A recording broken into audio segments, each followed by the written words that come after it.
शेतकरी मित्रांनो, तुमच्या पण केळीला जर हे अशा प्रकारे पांढरी पानं निघत असतील किंवा लहान पान निघत असतील किंवा पांढरे पडत असतील, तर ह्या प्रॉब्लेमचं सोल्युशन काय आहे तुम्हाला ह्या व्हिडिओमध्ये मी सांगणार आहे. कारण ह्या अशा प्रकारचे भरपूर मला फोटो येत आहेत की साहेब हे असे असे झालेलं आहे आमच्या प्लॉटला, काय करावं लागेल. त्यासाठी तुम्हाला सगळ्यांसाठी हा व्हिडिओ मी बनवत आहे. पहिली गोष्ट लक्षात ठेवा, हा व्हायरस नाही मित्रांनो, हा पूर्णपणे थंडीचा परिणाम झालेला आहे. थंडीमुळे जे क्लोरोफिलचे जे झाडामध्ये तयार होत असते क्लोरोफिल, ते होणं झालंय. त्यामुळे ह्या सगळ्या अडचणी येत आहेत. त्यासाठी आपल्याला पहिली गोष्ट म्हणजे फवारणी घेणं खूप महत्त्वाची गरजेचं आहे.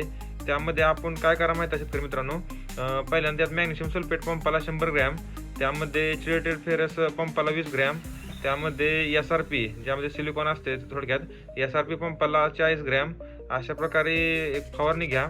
त्यामुळे आपल्या प्लॉटची जी ग्रीनरी आहे थोडी वाढेल.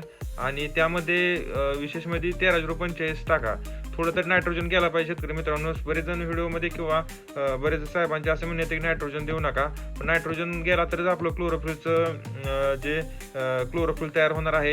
कारण नायट्रोजन शिवाय क्लोरोफिल तयार होऊ शकत नाही, का मॅग्नेशियमने आणि फेरसने किंवा सिलिकॉनने किंवा कुठल्याही इतर घटकाने क्लोरोफिल तयार होत नाही. त्यासाठी नायट्रोजन नॉमिनल का होणं लागतच असतो मित्रांनो. त्यासाठी आपल्याला 13-0-45 पंपाला 100 ते 150 ग्रॅम या प्रमाणाने आपल्याला 13-0-45 घ्यायचं आहे. आणि आपल्याला ड्रिप ॲप्लिकेशन त्यामध्ये द्यायचं आहे की त्यामध्ये आपल्याला मॅग्नेशियम सल्फेट एकरी 10 किलो, फेरस सल्फेट 10 किलो आणि SRP9 एकरी 4.5 किलो, अशा प्रकारे आपल्याला ड्रिपचं इरिगेशन करायचं आहे. त्यामुळे आपल्या जी नवीन आता ही पान आलेली त्याला पण काळोख येईल, थोडीफार प्रमाणात त्याला पण फरक पडेल. पण नवीन जी पान येणार आहे ती तर आपलं सशक्त, चांगलं आणि मोठं आणि काळोखी असणार निघेल. यासाठी आपण ह्या गोष्टी करून घ्याव्या होत्या. आणि तरी पण तुम्हाला काही अडचण आली असेल किंवा तुम्हाला आणखीन काही विशेष माहिती पाहिजे असेल, तरी आपल्या ह्याच्यावर आपलं जी इन्स्टा पेज आहे त्यावर तुम्ही DM करू शकता किंवा तुम्ही आपल्याला डायरेक्ट आपला नंबर आहे व्हॉट्सअपला, त्यावर कॉन्टॅक्ट करू शकता. आणि जर तुम्हाला तुमच्या केळीचं आणखीन असेच मार्गदर्शन पाहिजे असेल, तर पहिल्यांदा आपल्या इन्स्टा पेजला आणि यूट्यूबला सबस्क्राईब करून घ्या मित्रांनो. आणि दुसरी गोष्ट, हा व्हिडिओ जास्त जास्त शेतकऱ्याबद्दल केला पाहिजे.